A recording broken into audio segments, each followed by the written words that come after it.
समय की बात है। वीरपुर गांव में एक भाई और एक बहन रहते थे। भाई का नाम राजेश और बहन का नाम पिंकी था। राजेश बहुत ही आलसी था, वह कोई काम नहीं करता था। एक दिन बोली, राजेश तुम कुछ काम क्यों नहीं करते? जब देखो खेलने रहते हो। मैं और माँ कब तक? तुम भी तो कुछ समझा करो, मेरी मर्जी, मैं जो मर्जी करूं। मैं तुमसे छोटा हूं, जो मेरा दिल करेगा मैं वही करूंगा। जब मेरा समय आएगा तब काम कर लूंगा। तभी राजेश की माँ आई। राजेश, ऐसे कैसे बात कर रहे हो अपनी बहन से? चलो माफी मांगो, वो तो तुम्हें सही ही कह रही थी। राजेश को गुस्सा आ गया और घर से बाहर चला गया। पिंकी भी राजेश को देखकर उसके पीछे पीछे चली गई। तभी पिंकी बोलती है, राजेश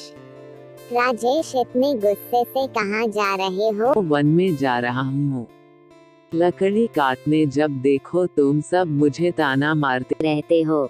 और इसी तरह पिंकी राजेश का पीछा करते करते वन में पहुँच गई। लकड़ी काटते समय राजेश का पैर फिसला और वह नदी में जा गिरा। पिंकी पिंकी मुझे बचाओ, मैं बोल रहा हूँ राजेश राजेश राजेश राजेश राजेश राजेश उसी नदी में बहता हुआ चला गया दूसरे किनारे पर। अरे ये मैं कहाँ आ गया? किसका महल है ये? राजेश जैसे ही किनारे से बाहर निकाला, उसके सामने एक जलपरी आ गई। ठहर जाओ बेटा, तुम कहाँ जाना चाहते हो? तुम उसे महल में जाना चाहते हो? हाँ, लेकिन आप कौन हो?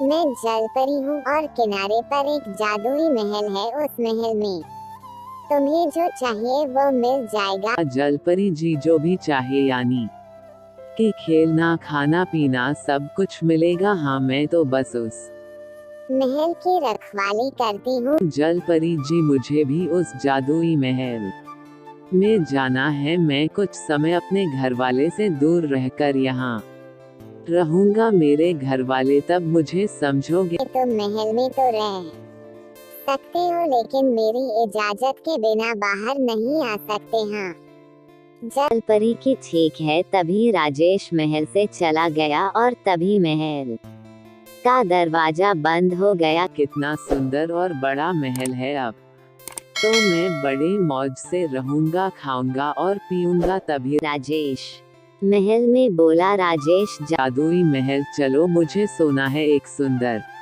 सा पलंग दे दीजिए। तभी एक सुंदर सा पलंग हाजिर हो गया। राजेश खुश होकर वहां सो गया। वहां पिंकी अपने भाई को ढूंढने के लिए सबको लेकर आई, लेकिन वहां पर कोई नदी नहीं थी। सब उसे ढूंढने लगे गए और थोड़ी देर बाद सब वहां से चले गए।